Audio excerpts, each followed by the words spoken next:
A continuación, Vida y Tecnología. Clasificación A. Apto para todo público.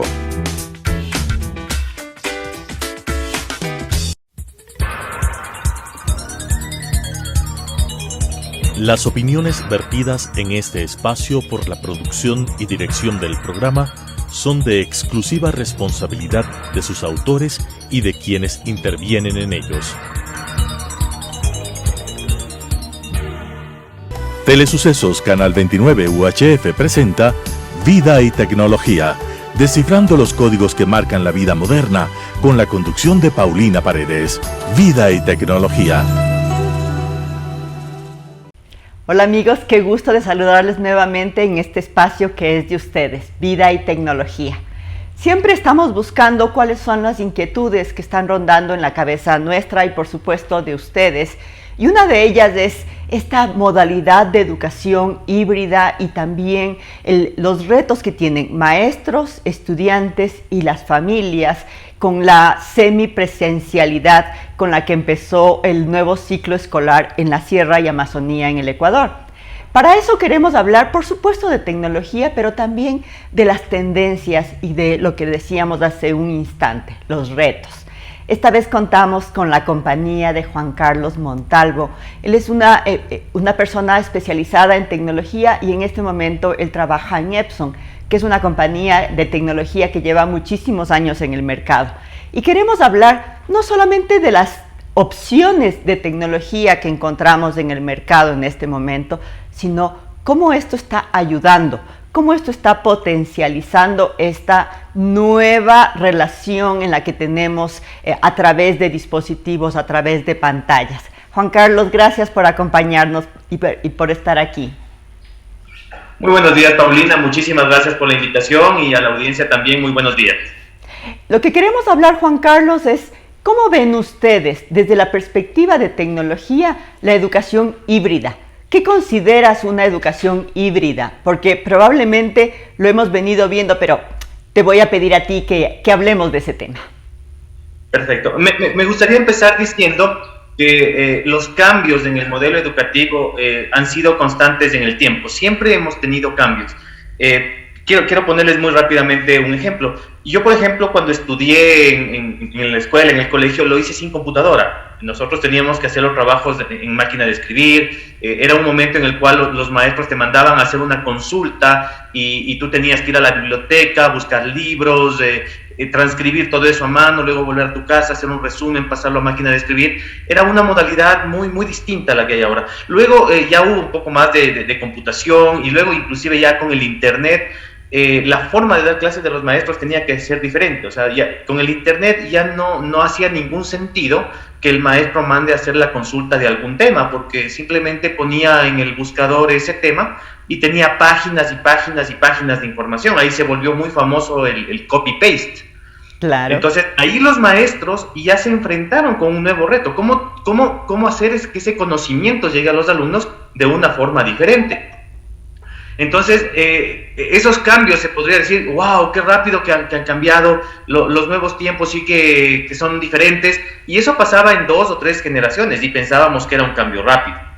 El cambio que estamos viviendo actualmente es verdaderamente rápido. Acordémonos que el año pasado, en el año lectivo 19-20, si no me equivoco, los chicos fueron un día a clases y al siguiente día ya no volvieron.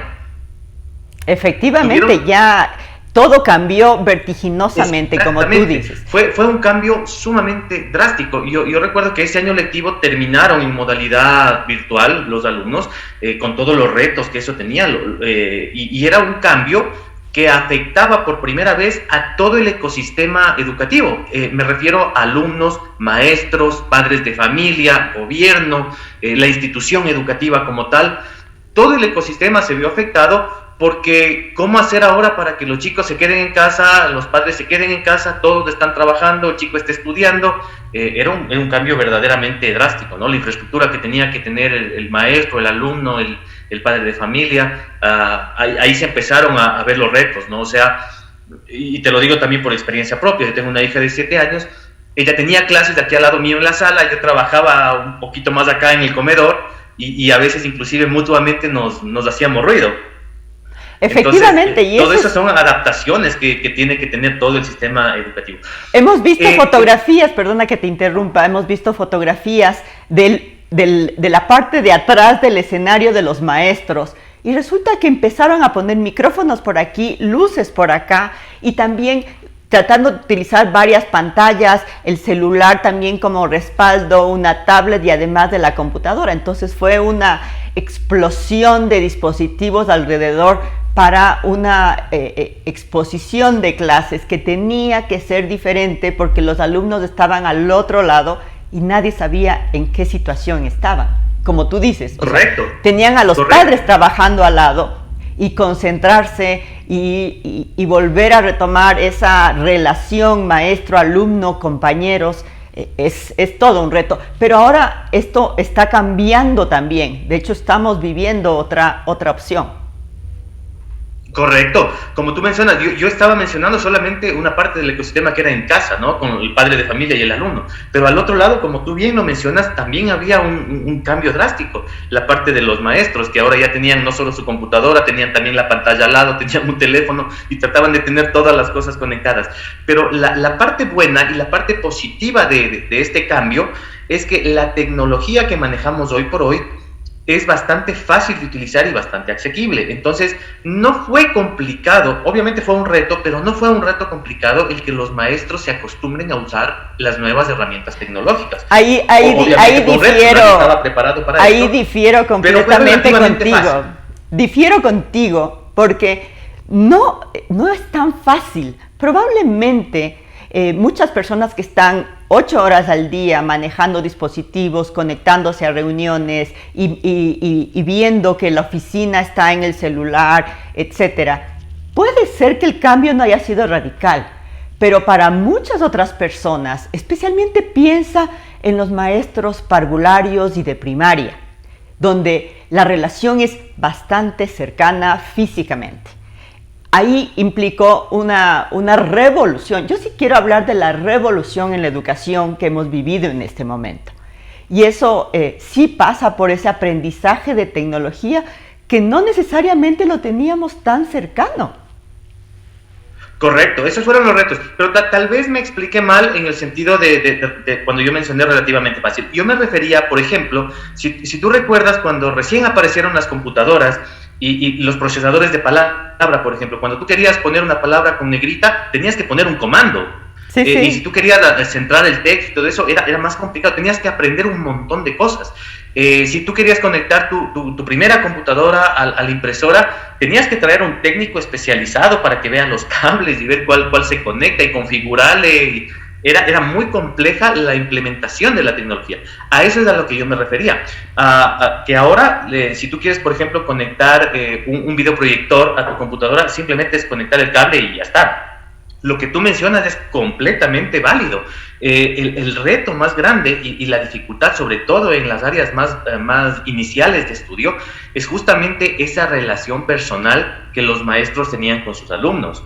De hecho, los chicos deben haber sufrido mucho estrés al estar todo el día en casa en clase y en la tarde en sus momentos libres también en la casa sin poder salir, sin poder hacer nada. Era un tema bastante complejo, ¿sí? Y como yo dije, fue un cambio sumamente rápido, nadie estaba preparado para eso.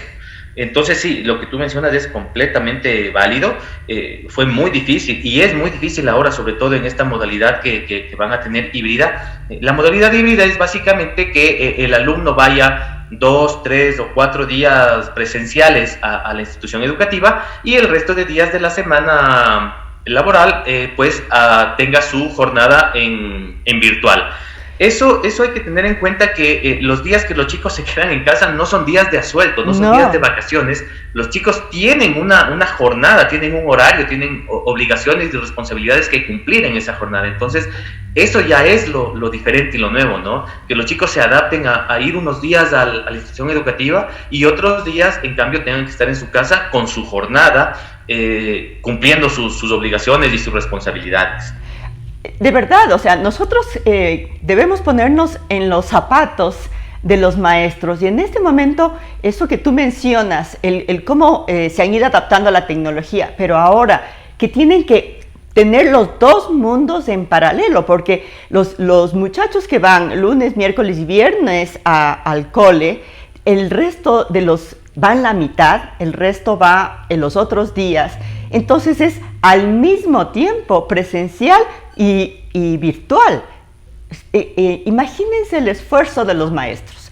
Aquí mi saludo especial a ese sector que de verdad está haciendo cambios impresionantes en nuestra forma de relacionarnos. Ahí la tecnología, por ejemplo, tener una cámara delante y tener a los alumnos en clases, es todo ese reto de pensar no solamente cómo lo transmito, sino qué otras actividades le pongo al grupo que está en clase y al grupo que está en casa y así, ¿no? Entonces, ¿cómo la tecnología está apoyando eso, Juan Carlos?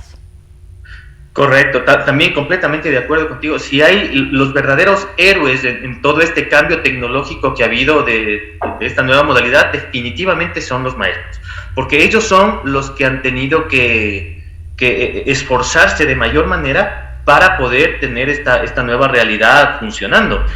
Los chicos de hoy por hoy, tú les das un teléfono, una computadora, una tableta y de una u otra forma ellos la manejan al revés y al derecho.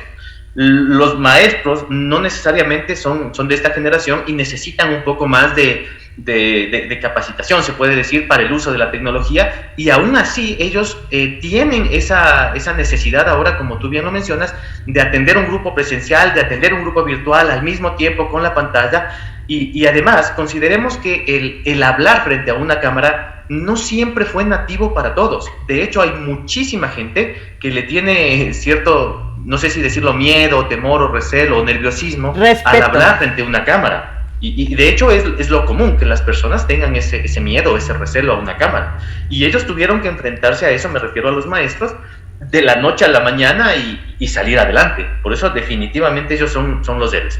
Ahora, como lo mencionabas tú también, el hecho de que ahora tengamos una tecnología avanzada también ha ayudado a que esto se pueda dar. Si esto hubiera pasado hace unos 15 o 20 años, hubiera sido una catástrofe en el sector educativo, porque simple y llanamente los alumnos dejaban de ir a clases y se acabó, y no había nada más que hacer. Sin embargo, hoy por hoy los alumnos pueden o pudieron seguir en clases de una forma virtual, que obviamente nadie estaba preparado, pero de una u otra forma se lo ha llevado adelante. Entonces, la tecnología nos ayudó en la parte virtual al 100%, y ahora que estamos en la parte presencial y yendo a una modalidad híbrida, también tenemos que apalancarnos en la tecnología. Consideremos algo. Antes yo tenía un salón de clases, por ejemplo, de 30 alumnos. Hoy por hoy, en la nueva realidad, yo no puedo albergar esos 30 alumnos. Posiblemente tenga que albergar únicamente 15 alumnos. Exacto. Y completamente separados, es decir, utilizando hasta el último rincón del aula. Exacto. Entonces, ¿cómo hacer para que los chicos que van a quedar en la parte posterior del aula, en la parte más alejada, tengan un correcto acceso visual a lo que el maestro está presentando? Ahí es donde, por ejemplo, el uso de un videoproyector, que antes se podía haber considerado un lujo de ciertas instituciones académicas, ahora se convierte ya en una necesidad, porque yo necesito tener una proyección de gran tamaño para que toda mi audiencia en clase pueda seguir o pueda ver lo que el maestro está haciendo. Eso sumado a lo que tú ya lo mencionaste, no solamente tengo ese grupo en clase, también tengo un grupo en casa. Entonces yo tengo que hacer que eso que estoy presentando lo vean mis alumnos de forma grande en el aula y los vean mis alumnos de forma remota en casa. ¿Es posible tener un proyector que transmita por internet al mismo tiempo al grupo que está en virtual? Por supuesto, de hecho los videoproyectores te ayudan a ese tipo de infraestructura. Hay una gama de videoproyectores que se llaman videoproyectores interactivos, en los cuales tú literalmente conviertes la imagen de proyección en una pizarra. Entonces, digamos que tú tienes la proyección, proyectas una pizarra blanca literalmente, y con unos lápices digitales tú empiezas a escribir sobre esa pizarra. Esa pizarra obviamente la están viendo los alumnos que están en clase presencial, pero también se la puede compartir a través de herramientas, a través de los alumnos que están en casa. Y las herramientas son las mismas que usamos ahora. Puede ser Zoom, Teams, las de Google. Hay un montón de herramientas de virtualidad que nos ayudan a eso. Es decir, se puede hacer dos vidas simultáneas. con Sí, por con supuesto, estas es posible. opciones.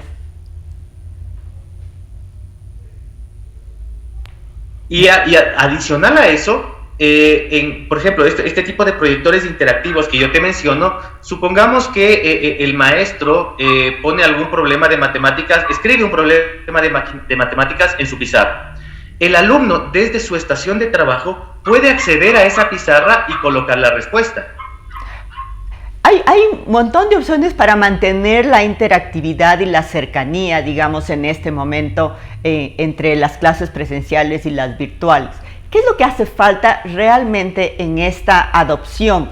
Probablemente darnos cuenta o investigar cuáles son las opciones disponibles y ver cómo aplicar, porque tampoco es difícil pensar que las instituciones educativas también han tenido dificultades económicas para mantenerse activos durante este tiempo, como ha pasado a muchísimos sectores de la economía. Ahí tenemos que ser también un poco conscientes. ¿Son asequibles? ¿Están pensadas para llegar al gran público en este momento este tipo de tecnologías? Sí, es correcto. Hay muchos retos en la nueva realidad. Uno de esos retos es el tema económico. Ahora, la parte buena, que yo siempre trato de ver la parte positiva a todos estos cambios. Recuerda que todo cambio que existe en el mundo tiene dos formas de verlo. Tiene las partes positivas Totalmente. y las partes negativas. Totalmente. La parte positiva de todo este cambio es la adopción de la tecnología. Si queremos recapitular esto que estábamos conversando, adopción de tecnología es real, es factible, pero hay otros factores que están ayudando o impidiendo esa adopción precisamente. Lo primero que nosotros consideramos es que la adopción tiene que venir precisamente de esa necesidad y ver cómo nos podemos adaptar a esas necesidades, comenzando por los directivos, los maestros, los directivos de los colegios y por supuesto las autoridades. Y hay otro sector que a mí sí me gustaría mencionar aquí, que es el sector financiero, el que te puede dar créditos para acceder a esto que necesitas en este momento. Juan Carlos, volviste. Sí, mis disculpas, tenía algún problema con mi internet. Tranquilo, así sucede, eso está pasando todo el tiempo, así es que lo entendemos perfectamente. Hablábamos de los factores que hay que considerar para adoptar tecnología. Y tú estabas comentándonos las partes positivas, que es la adopción. Correcto. Como te mencionaba, las partes positivas de todo esto es que la tecnología ahora es bastante asequible, inclusive económicamente hablando. Por ejemplo, hay varios modelos de proyectores que se pueden adaptar a cada una de las necesidades de cada institución educativa, porque recordemos que cada institución educativa tiene sus propios, es única, tiene sus propios retos, sus propias necesidades, su propia realidad, en su modalidad de dar clases, inclusive en su economía. Exactamente, ese es uno de los factores importantes que hay que considerar.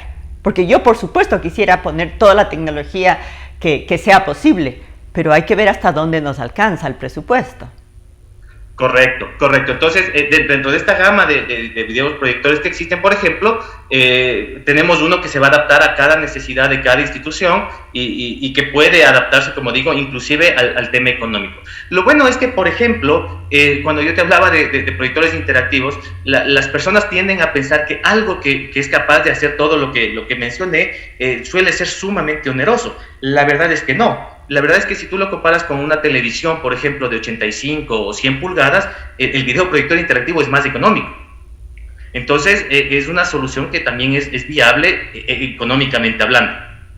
Es un buen comparativo y creo que por ahí deberíamos empezar a pensar, ¿no? Siempre comparar qué tienes de opciones y cuáles son el costo-beneficio, el famoso costo-beneficio de todo. Nada es importante o caro o barato por sí mismo, sino comparado con qué. Comparado con la opción de mantener tus estudiantes de verdad conectados al proceso educativo. Eso es una de las condiciones que nosotros creemos que hay que considerar. Pero también quisiéramos preguntarte, ¿Cómo están viendo desde Epson, por ejemplo, esta evolución? ¿Están buscando nuevos caminos? ¿Qué se viene para el próximo año lectivo, por ejemplo? Porque este año lectivo está marcado por esta presencia híbrida y por estas vidas presenciales y virtuales en simultáneo. Correcto. Bueno, lo que se viene es un proceso de adaptación, tanto de maestros como estudiantes. Pero insisto que en la parte buena de esto es que esa adaptación yo creo, en lo personal, que va a ser bastante fácil de realizar por todo el apoyo tecnológico que tenemos, por un lado, y por otro lado, porque las nuevas generaciones son bastante tecnológicas y se les va a hacer bastante sencillo el adaptarse al uso de tecnologías. Como te mencionaba al inicio de la charla, recordemos cuando... hace años, ¿no? Cuando los maestros dijeron, oye, ahora yo mando a hacer una consulta y me traen 50 páginas de un texto que posiblemente el alumno ni siquiera leyó, solamente hizo un copy-paste y pegó. Entonces ahí esa forma de dar clases cambió y los maestros ya no mandaban a hacer una consulta, mandaban a decir, oye, tal autor dijo o hizo tal cosa, tú haz un trabajo acerca de qué podrías implementar sobre eso, por ejemplo. Exacto. Ya fue un cambio. Entonces, ahora también el cambio que se viene es, ok, ahora la forma de dar clases de los maestros posiblemente tenga que evolucionar. Ahora tiene que sus contenidos tenerlos de pronto en una manera digital. Van a usar muchísimo más el famoso PowerPoint para hacer presentaciones. Por ejemplo, van a pedir que los alumnos realicen este tipo de presentaciones a través de las cámaras. Los chicos de ahora, o más bien dicho, en un futuro próximo, los chicos van a tener cero miedo a utilizar una cámara, a hablar en público o a desarrollar temas de contenido digital. Entonces, esas son las mejoras que vamos a tener y a dónde nos estamos yendo, ¿no? Por otro lado, inclusive en el tema laboral, el cambio que se está dando es muchas empresas se dieron cuenta de que es un tabú eso de que los empleados tienen que ir sí o sí a las oficinas a trabajar. Las empresas se dieron cuenta de que los trabajadores, muchos de nosotros podemos realizar nuestras actividades desde casa con el mismo o inclusive con mayor eficiencia que lo hiciéramos en una oficina. Y esos costos de albergar al personal en una oficina, pues simplemente son ahorro neto ahora para las empresas. Entonces, todos esos cambios son los que se vienen. Yo creo que son cambios que no solamente apegan en el sector educativo, sino que en todo su esplendor de las personas va a haber ese cambio. Bueno, los cambios lo estamos viendo. Te agradecemos mucho, Juan Carlos, por estar con nosotros y contarnos de esta visión de precisamente la educación híbrida y la virtual y presencial que estamos viviendo. Y a ustedes, muchísimas gracias por acompañarnos en este tema y estamos seguros de que alguna cosa podemos aportar en esta reflexión respecto a los cambios que estamos viviendo y la tecnología está marcándolos también. Muchísimas gracias. Esto es Vida y Tecnología y les esperamos en una próxima oportunidad. Las opiniones vertidas en este espacio por la producción y dirección del programa son de exclusiva responsabilidad de sus autores y de quienes intervienen en ellos. Telesucesos Canal 29 UHF presentó Vida y Tecnología, descifrando los códigos que marcan la vida moderna, con la conducción de Paulina Paredes. Vida y Tecnología.